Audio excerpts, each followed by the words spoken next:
Hey everyone, welcome to Strange Stories, where we explore near-death experiences and supernatural stories from people who've had a glimpse of the other side. If you enjoy our content, please consider liking the video and subscribing to our channel. Without further ado, let's get to the story of the day. Growing older. I was born and raised in Queens, New York, as the youngest of 5 children. My parents raised me as a Roman Catholic and worked 2 jobs each to put me and 2 of my brothers to Catholic school. I went to a private school from 6th to 8th grade, then an all-girls Catholic school from 9th to 11th grade. My parents were not religious and frequently skipped church on Sundays, but they managed to bring the whole family to Mass on holidays. I was always a sensitive youngster, able to perceive spirits from a young age. I used to tell my family members when I was 5 or 6 that I saw floating orbs, and they would tell me it was all in my head. After a while, I started to lose that specific sensitivity. My parents relocated to Port Charlotte, Florida when I was 17, and I finished my senior year of high school at a co-ed public school. Before leaving New York, I was approved into the US Navy's delayed entry program, and I would enter the service after graduating from high school in Florida in May 1985. I was sent to RTC Orlando for 8 weeks for basic training, then to Norfolk for 16 weeks of Ocean Systems Technician Analyst School, and finally to NOPF Dam Neck, Virginia for 4 additional weeks of instruction. After successfully completing my rating training, I was assigned to my first duty station, U.S. Naval Facility, Coos Head in Oregon in November 1985, the day I almost died. My NDE occurred in 1986 when I was 19 years old. I was in Oregon and it was customary for me to participate in outdoor activities with my coworkers at my new duty station. The Morale, Welfare and Recreation, or MWR office at NAVFAC Coos Head encouraged all servicemen and their dependents to participate in interesting and entertaining activities and excursions.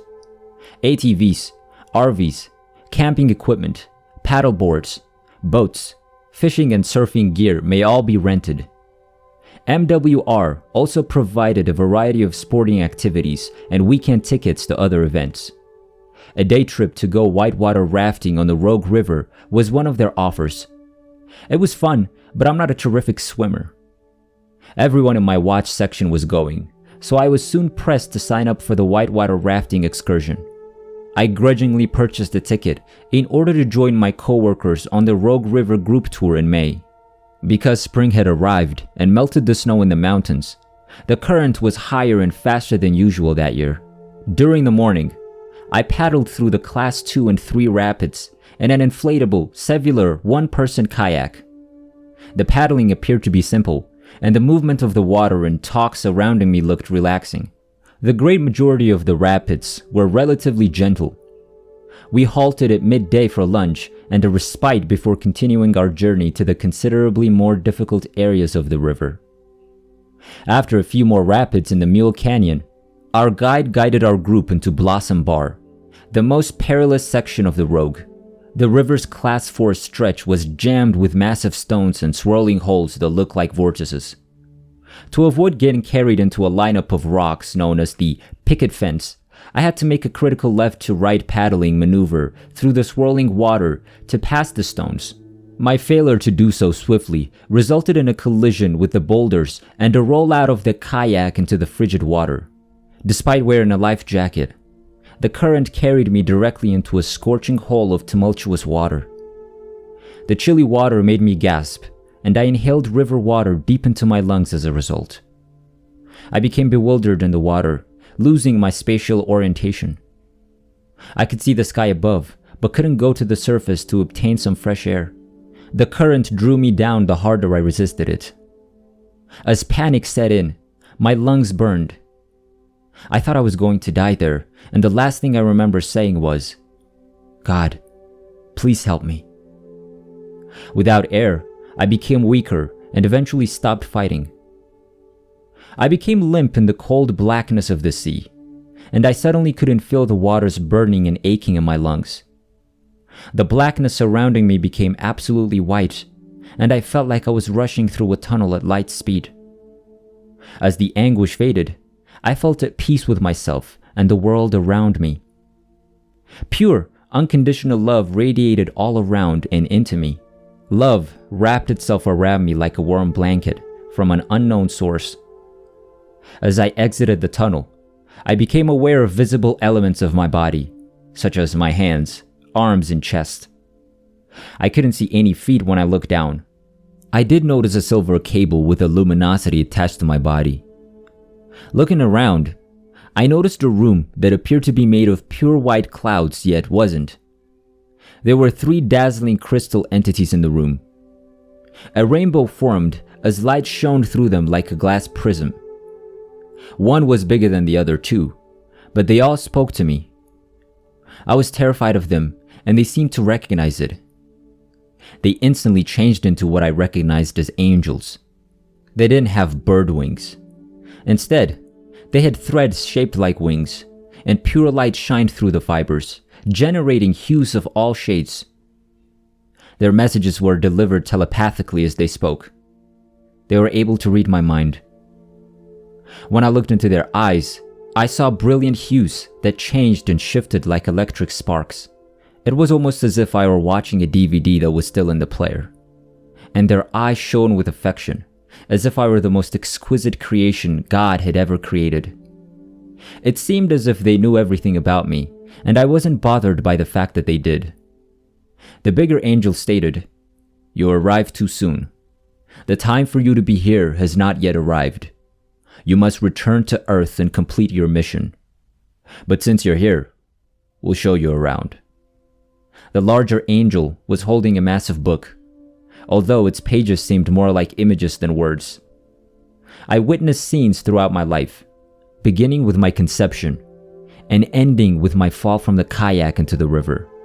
Like viewing a movie, the pages flipped quickly. I was immediately reminded of everything I had done or failed to do for others. They showed me a man I didn't recognize, whose face I couldn't make out properly, and several children who had yet to be born. One of the smaller angels commented, "My name is Yashiel.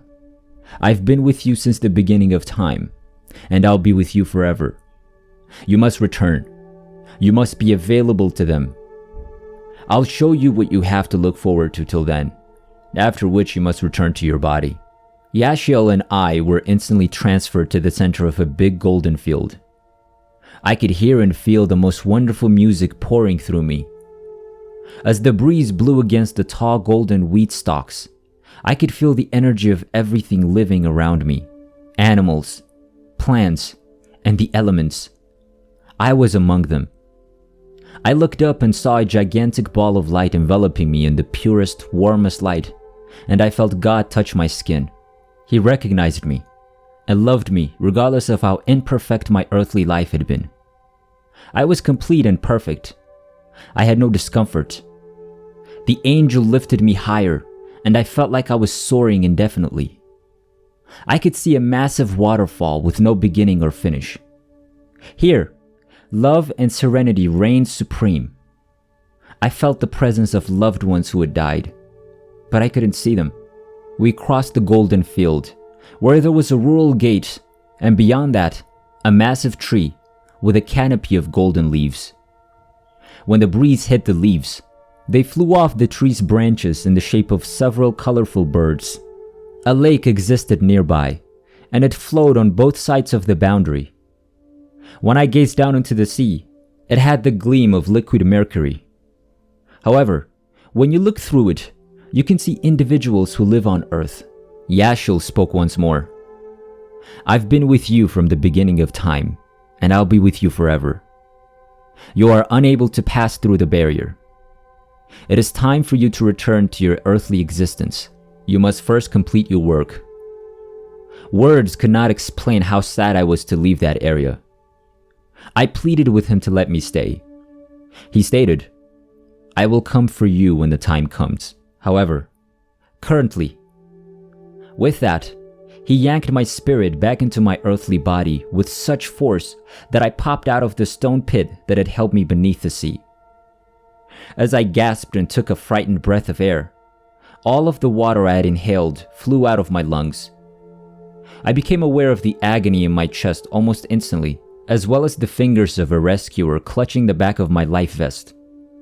I almost knocked him out of his kayak, but someone on a larger watercraft pulled me up into the boat and back into this earthly plane.